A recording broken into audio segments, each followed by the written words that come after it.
Welcome to another edition of Vigorously with me, Val Kleinhans. We chat music, we chat mental health, we chat all the things. And today we're going a little bit toward the musical direction. We have iconic vocalist of both Soilwork and the Night Flight Orchestra in the building with a special guest who may even be more special. I'm not trying to shade, but she's pretty important.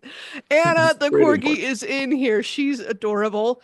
As soon as you were like, "Do you want to see her?" Because I could hear her with her little nails tapping in the background, I was like, Yeah. "Yes, I want to see Like, her." yeah. Who says no to seeing a corgi? Exactly. Exactly. Well, Welcome, Bjorn. I'm so thrilled to have you. Thank thank you for you. being here. Well, thanks for having me. This is exciting.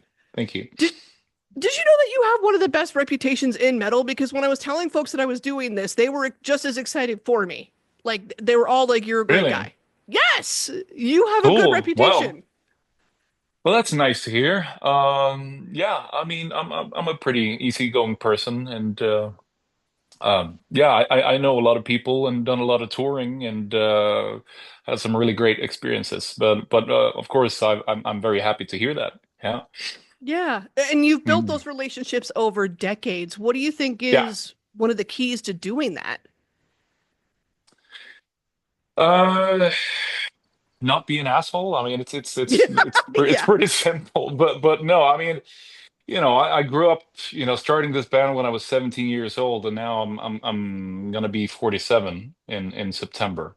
So it's a long time, and the world has changed a lot during those years, and Mhm. also me as a person. But I'm also, sort of stuck inside that Bjorn that started, soul work back in '97 as well. So that part of me is still there, but obviously you change as a person as well. And I've been touring the world so many times and seen so many things, and a lot of things that tourists don't see, and got to meet so many people, got introduced to so many different cultures. I mean, um an enormous privilege.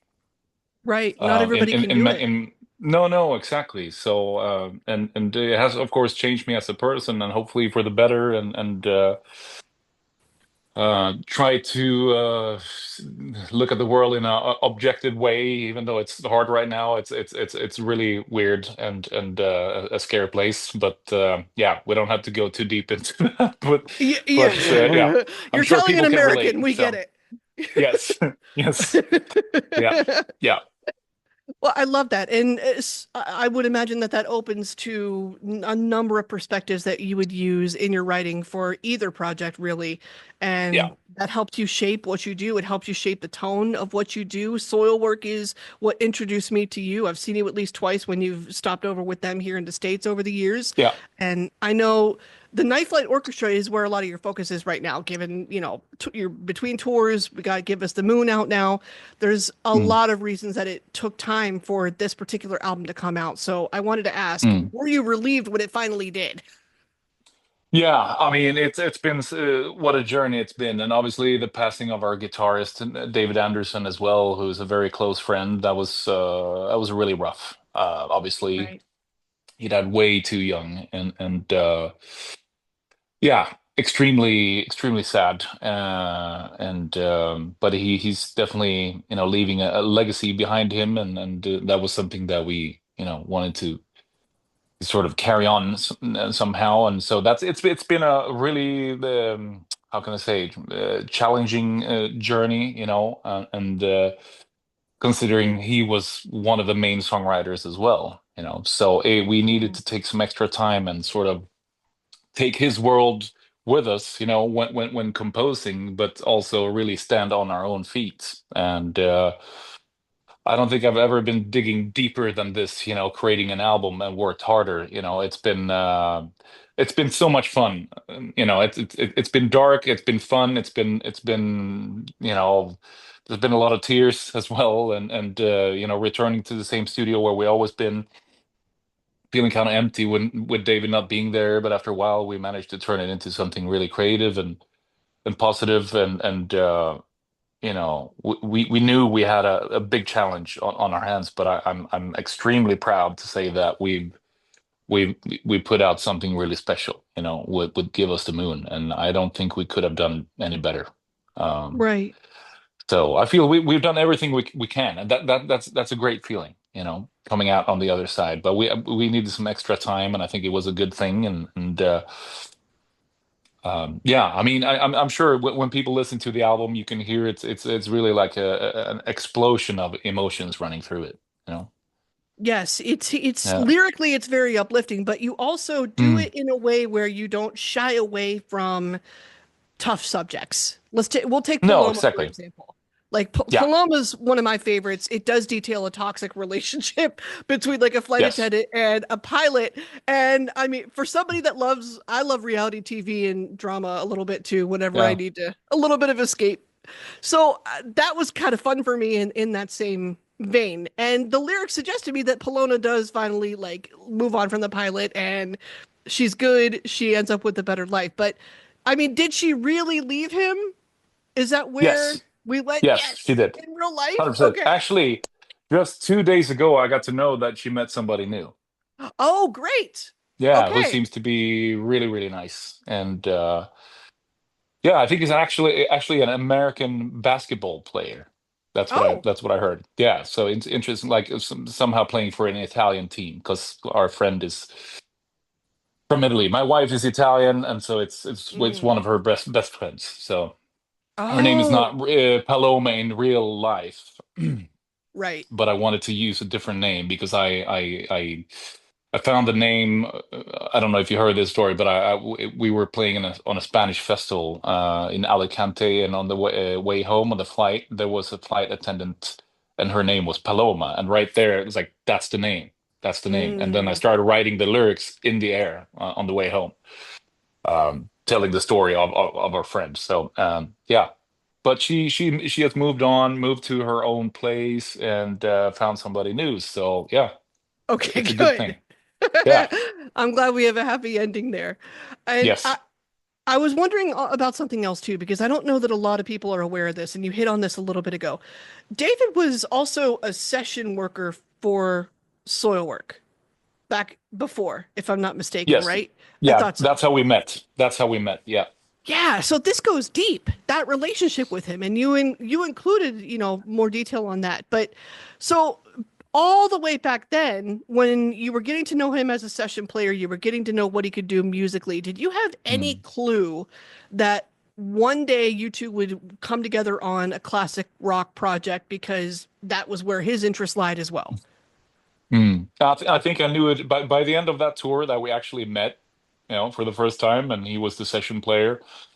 I knew at the end of that because that's where it happened. That's where we planted the seed. And it was one of those drunken ideas because we're sitting in the back lounge of the bus, going through America, listening to music, doing song battles, and having a few drinks, and really bonding over everything 70s and 80s especially, and the aesthetics, the music, everything. And by the end of that tour, we sort of agreed on, like, okay, we need to start a band when we come home that captures that era, and I mean, it took some time because it's like, we knew it was something that we really wanted to do. We wanted to create like a soundtrack of being on tour, Mhm. a soundtrack being on the road, and there's something about like British and American radio rock that just really works. It's like that scene with Tiny Dancer in Almost Famous. It's like one of the Exactly. best scenes ever. Yeah, That feeling, it's like right. euphoria, and like there's something so special about it, and being in motion, like creating something that is a soundtrack of being in motion, and all that. But it took some time, and I think it took us like 2 years to get things together and find the right people who sort of understood what we wanted to do, and then we got together to jam for the first time in 2009 or 10. I think it was 9. And then, I mean, we knew from the get-go that there was something special there, and before that, me and David, we were writing a lot of stuff, and he was super creative, and I was really impressed, of his compositions and the way he was writing songs, and that really inspired me as well to pick up the guitar again because I was a guitarist from the beginning, and then I, randomly became a singer, but then I got inspired to pick up the guitar, and I started writing a lot of music for both Soilwork and the Night Flight Orchestra. So David really inspired me to and encouraged me to do that. So Mhm. it was a really special time, and yeah, it's yeah. I mean, it almost like physically hurts when you think about not seeing him again. Yeah. It's tough. It's hard to take in still. Yeah. It's Well, surreal. I've heard as I was just watching other, interviews that you've done celebrating the album. I've heard that you've Yeah. mentioned that you had a conversation with David before he passed, Mm. that he wanted the Night Flight Orchestra very much to continue. So, Yeah. do you consider Give Us the Moon a tribute to him in some way? Yeah, I would say so, in many ways, because it's something, he left behind a fantastic legacy and a way of, composing that was really unique, and we needed somehow to have that, take that ingredient with us, and when we were composing and recording the album, it felt like he was very present, almost to a point where like it's like, is he here right now? Because it was like, Maybe he isn't was. it? Yeah, I mean, I don't know because I mean, he always wrote like a really epic song for each and every album that was like, 7+ minutes, whatever, and he was really good at that, and I never really did that or didn't dare to do that because that was what he did, and with him not being here anymore, I felt like, I need to take on that tradition and that challenge somehow, and that was one of the toughest things I've done, but somehow he felt very present when I did that because it's like out came something like I don't even know how it happened. It felt like, did I just play that? It's like, how how you know so Magic. so Magic or a yeah, guiding no, force. yeah, I don't know, and I guess I should not underestimate myself either, but I felt like he was really present, and it was very much of a what would David would have done, in a kind of a situation, so he was very present, and also in the studio, at first, like I mentioned before, it was quite empty, but then, after a while it turned really creative, and we were laughing and remembering so many great moments, and we could all sort of picture him walking around in the corridors of the studio in his underwear, drinking, a tall boy of like stronger beer, um, because that's what he used to do, and he also recorded all his solos in his underwear as well. So it's kind of so we sort of he was we could picture that. So, yeah, So, was there a point where there's eight members in the Night Flight Orchestra? So, was yeah. it a conversation among the eight of you once David passed? Was it now a conversation amongst the eight of you that it's like, okay, what do we do now? Do we want to pick this up? And is the question regularly, is this what David would want? Well, since I had that conversation with him, I felt almost like I needed to sort of carry the torch and really try to get people together again. And it felt like that was my responsibility since I started the band with him, to sort of show people the way and try to inspire and encourage people to you know see a future with this band, and because it's something that David also wanted. For him it was sort of like a given that we would continue, because it's like that he said, this journey is far from over. You need to carry on, and Mhm. so yeah, but I felt like a lot of responsibility. So I think that's why this album was also weighing really, really heavily on my shoulder, and coming out on the other side, like it's just we made it. It's Yeah. um yeah, it was real special. Mhm. I can't imagine that it was an easy chapter for you to navigate as a band either. You throw the Um, pandemic on top of it, that's another exactly. And turbulent 5 years or so. So, yeah. how did all of you stay mentally healthy while that's happening? Well, I mean, if I speak for myself, I mean, because we were out on tour promoting Aromantic One by the time COVID happened, and we had to go home after 1 week on the road. And Mm, yeah, it was a big anticlimax, and I'm sure, I mean, we're definitely not the only ones out there, had to cut the tours short, but. We came home, all got sick, everyone got sick, and we got very restless very quickly because it's like we had this new album that was really buzzing, and we were out there touring, and then there was nothing we could do, so that's how we ended up starting to write Aromantic 2. Otherwise there probably wouldn't have been one, but that's what we did, and that's when David really started to get in a really dark place. Maybe COVID had something to do with that as well. It kind of sped up the whole situation, unfortunately. Or it was weird. It was really tough for him because I think being on tour was the sort of perfect escape for him as well. You know. mm, But on a personal level, I really tried to stay busy. I did a lot of session projects, studio projects. So I definitely kept busy, and I was singing so much during COVID, almost more than I usually do. So I was doing a lot of fun stuff, like I don't know if you've heard At the Movies. It's a project. Oh, have heard it, yeah. mhm. It was a project that my friend Chris Laney got in touch with me. He's like, "Oh, you want to do some '80s soundtracks, but in metal versions?" It's like, Yes. hasn't that been? Yeah, Say it's like, less. yeah, yes, exactly. And that sounded fun, and it didn't. I mean, there was no master plan, but he says like, "Oh, we're gonna start with the and No Easy Way Out from the Rocky movie with Robert Tepper," and it's like, "Oh, I love that song. Let's try it." And we put it out there. People really loved it. And then we released a second one. I can't remember which song that was, but people went like crazy about it. It's like, wow.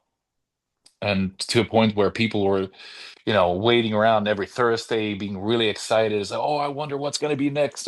People were like guessing. And so there was a lot of activity and made so many people happy. Yeah. So that turned into something really special as well. We did the '80s, and then we actually did the '90s as well, and then it was released on vinyl and signed, and yeah, crazy what that turned into. So I stayed very busy musically during COVID. And I before that we did a lot of touring both with Soilwork and Night Flight, and I in a way, if I'm gonna be really selfish about it, it's like I kind of needed a break anyway because I Mm, was like close to hitting a wall, and so in a way, it's not like I wish for a pandemic to hit the world, but on a personal level, the break was sort of good for me in a way, you know, on a personal level. So, but yeah. I vocally, definitely stayed busy and did a lot of stuff. So yeah. What is it that fulfills you about being part of both projects, Soilwork and the Night Flight Orchestra? Musically, they are differently, and I would imagine that's Mm, one thing that yeah. keeps things interesting for you. But what Yeah. is it about being part of both that fulfills you? I mean, it's like like I mentioned before, I started soil work when I was 17, it's sort of like that sort of primal feel like it's like teenage angst blended extreme metal that, gave me so much so many kicks and so much joy, and then later on, I felt that I needed to do something completely different, and that's where Night Flight came in. So I think it represents different parts of me, and one is sort of going way back to when I was a teenager, but it's still a part of me. But Night Flight is also new, exciting, and it's more sort of like an if I need to sort of describe the two bands, it's like Night Flight, it's like an open field where Mm, you can do whatever you want, and Soulwork is a bit more of a cage, and I can enjoy both things, if you know what I mean. It's like I have to work mhm. with what I have within that cage, and that's fine. But because Night Flight it's almost like it's very much of a kind of a yes we can band. Like, you end up in situations like, oh, can we really do? Of course we can. We're the Night Flight Orchestra. We can do that. You know,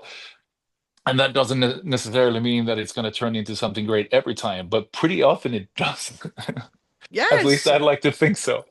But so yeah, it's two very different outlets for me, and Soilwork is the old baby that I started like way back, that is still a part of me, and Night Flight is something that might be something that I can, I don't know, retire on. Is that something that I mean, I have a hard time seeing myself being on stage screaming when I'm 65. I don't know. You never know. Maybe I could. No, no, You exactly. I never don't know. But know. it's like, The Stones, no, the yeah, Stones have made it. The Stones, that's like their shtick anymore. Who yeah, knows? I know. But it's like to do screaming vocals. It's like physically, That's tough.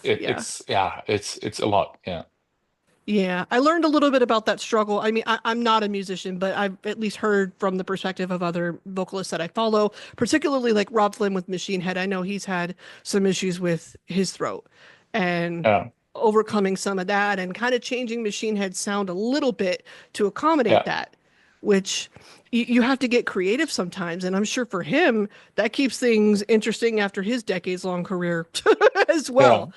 It's yeah. so No, mm, on that subject, congratulations on the CNN feature too, because for Give Us the Moon. thank I you, was like, thank you. wow, that was like That was refreshing to wild. see. That was wild. I don't know how that went through, but it did. And yeah, crazy. I was like, I'm gonna I'm gonna put on the full, stage outfit, everything, and Yeah. had like it was nuts. Do moments like that still surprise you? Doing this as long as you have? Absolutely. I mean, I never thought I would be on the CNN in a glittery cape and a beret. I mean, I never thought that would happen, but That's the content we needed, though. That's what we need to see more on yeah, CNN. yes, yes, exactly. And kudos to them for including us, or that's really really cool. Yeah. How do you feel about the reception of Give Us the Moon since it's been out? I'm reading that it's been received very well, but how do you personally Mm. feel about it? No, I feel really good about it, and it's an album that I keep going back to and listen to it, even though, I mean, when you mix an album, you go back and listen so much, it's crazy, it's and you're so deep into it that it's very hard to get an objective view of what's going on. You need to try it on friends, on labels. Like, is this good? I don't even know anymore. You have like that first feeling of like this is the best thing we've ever done. That when you go into mixing mode, you get thrown off a bit, and you start to doubt yourself a bit. But I feel it's definitely going to stand the test of time. It's an album that I'm super proud of, and yeah, I mean, I think it's gonna last, and the songs are working out really well live as well, and people are really loving it. So that's definitely a good sign when people actually also, go for the new songs, and you see the reactions, and it's not only about the old songs, because that would be quite boring. And I feel sorry for some bands that are out there that can't play anything new, because all people want to hear is just the old stuff back from 1979, or um so I'm really grateful that people really, are sort of keeping up with us, and checking out the new stuff as well. Yeah, I'm pretty sure, at least for the night flight world, Australia is the next stop. That's coming pretty Yeah, soon. yeah, So, yeah. but in general, whether it's for night flight, for you, for soil work, what's next? What are you looking forward to? Uh, well, it's going to be a fairly calm summer. We're going to do, like you mentioned, we're starting with the Australian tour. Then we're going to do Sweden Rock Festival, which has been a while. That's a huge festival Hmm. in Sweden. That I don't know if you've been there, or if you ever plan to go there, but you should. It's a great place. One of the bigger ones in Europe, I would say. So we're going there, and then we're also having playing a show at a theme park in Stockholm as well, which is going to be really cool. Yeah. And we're also doing a Czech festival, and then we're doing Prog Power in Atlanta in September. And we're trying to figure out something, maybe if we can add some shows around it, but nothing confirmed yet. And obviously with the situation with, visas, the costs have tripled. Yeah. Yeah, costs for tour buses have tripled everything. It's insane out there. So I wish I had more news about that, but hopefully it's all gonna sort of come together. And then right now I'm also composing the new Soilwork album. So it's sort of Oh, like a yes. composing year for Soilwork and a touring year for Night Flight. So that's usually how we do things. So I'm excited about that. I just got myself a new studio and a new setup. Finally upgraded to the latest Cubase. I have the Cubase 6 since 2012, and the computer is from 2012 as well. And that's like, so this week I had a friend helping me to upgrade everything. So everything is working, knock, knock, knock, and things are sounding good. And so I'm really excited about, doing some solo stuff as well. So I Yeah. feel inspired. I relate to that so much. Every time I get a new microphone or a new camera, I'm like, yes, that's Yeah, all I want to talk about for a week or two. yeah, Like, exactly. Yeah, well, Bjorn, yeah. I can't wait. I can't wait for it all. Thank you so much for your time and thank you so much for hanging out with me. Well, thank you. Thanks for having me.